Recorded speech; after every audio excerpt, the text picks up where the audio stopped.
Hey guys! So I am Katie, also known as KB Does Piano.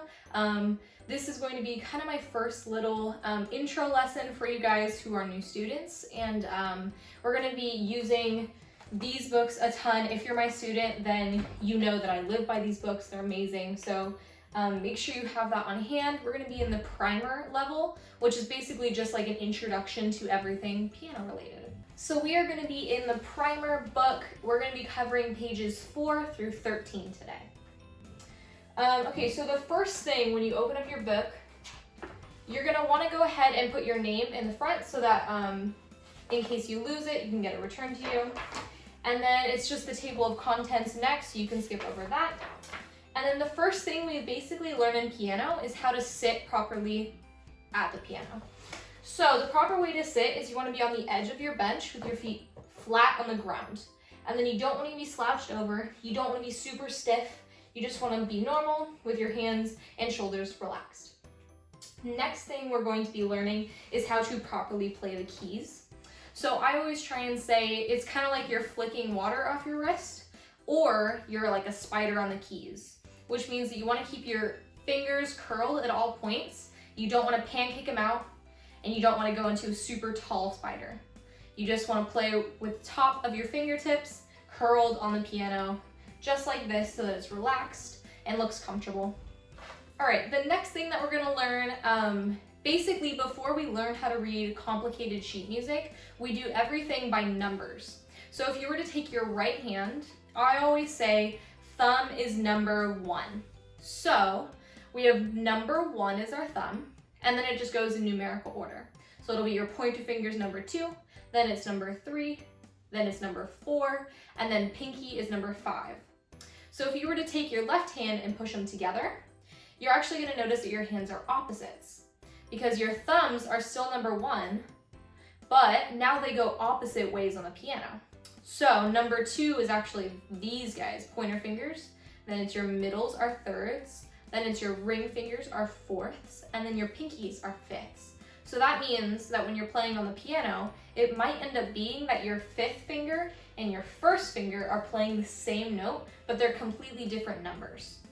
I'll explain more of that later. You'll see it in the next song on page 7. So on this page, all we're doing is we're practicing those finger placements. So that means that I'm going to first teach you where C finger scale is on the piano. Now what you want to do is you want to put your right thumb, or right number 1, on middle C. Now for those of us who haven't had a lesson with a teacher, it might be a little complicated to find middle C. So what you want to do is, if you're on a piano or a keyboard, usually your C note, your middle C note, will match up with your logo or whatever brand piano you have. So mine is right here, and you can find a C by going to the left of the 2 black keys. So you're going to want to put your right thumb there, and then you're going to find another C down in octaves, so down to the next group, and you're going to put your left pinky there. And that's what we call C finger scale. So now I'm just going to go ahead and play through page 7 with you guys. They abbreviate LH as left hand and then RH as right hand. So you'll just play them one at a time, super easy. So the next couple songs we're going to play is all surrounding those 2 black key groups and those 3 black key groups. So I'll give you time to go ahead and play through 10 and 11, and then we will also play 12 and 13. And then we're going to learn what basically different tones are on the piano.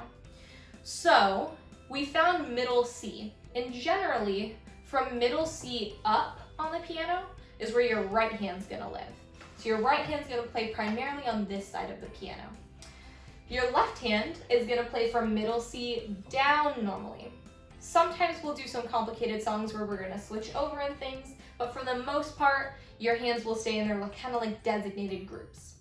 So you can kind of memorize this as right hand plays high notes, and then left hand plays low notes. So if you can kind of keep that together, then you'll understand when we learn sheet music, how that can help a ton because you'll be reading really high notes and really low notes. So just remember that your right hand's on top and your left hand's on the bottom of the piano. So as you guys can also see, we have two different types of keys on the piano. We've got black keys and white keys. Primarily, we're gonna actually start playing black keys, even though you most commonly play white keys, but they wanna try and teach you guys what different key groups look like on the piano, which is where we run into the 2 black key groups versus the 3 black key groups. They're not different at all, really. It's just a way of looking at the piano in a way that you understand where we are. So you'll see that they repeat over and over again.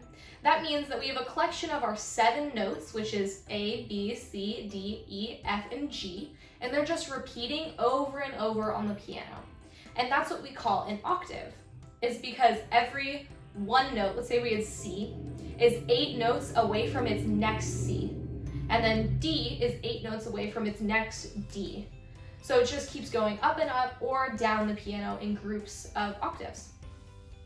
So overall, I just want to conclude this by saying it's awesome that you're starting piano. I would highly recommend that you don't take this lesson as just like you learning piano full on. I highly recommend that you actually sit down with the teacher, if not me, every week and actually have someone there to talk with you, to make you, improve and things like that. Learning online can be really awesome, especially when we're in times like this, but it is also really great when you have that opportunity to sit down with someone who can actually show you what to do better. Don't forget to follow me at KB Does Piano. I'll be uploading some more videos soon with basically just more tutorials like this so that you can continue learning if you're stuck at home. But yeah, overall, awesome job on starting piano, and I'll see you guys next week for when we learn different types of notes and some more fun songs. So yeah, stay tuned for that. Bye guys!